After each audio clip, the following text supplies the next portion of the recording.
And then you could kind of, when the audience laughed, you knew it was supposed to be a joke. And I think I learned how to speak English through those medias.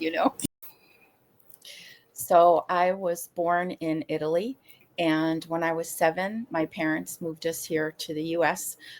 My grandfather's family came earlier, and they went back and forth, but they decided they wanted to be here. So we came, and it was a fun adventure, but it was also very difficult because you're in a whole new culture. You don't know the language. You're being thrown in school.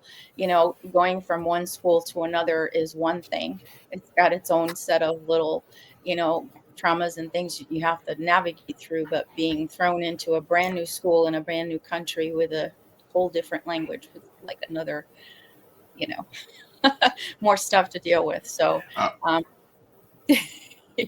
no, yeah. I completely agree with you because that was my experience.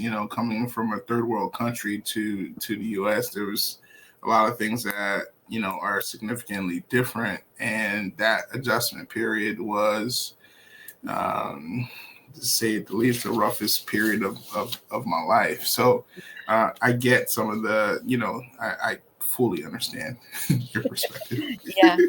And Yeah. kids, even though they're that little, because it was second grade for me, you've Mm, got people who accept you, and then you've got people who go against you. And so even at that age, it was a little bit of a challenge for me. I remember, having to be for them, they had never experienced this before either. So during, I think it was like from morning till, later on in the afternoon, I was in the class with everybody else, just participating. And then for another portion, I was in the back with one of the students who was teaching me with flashcards.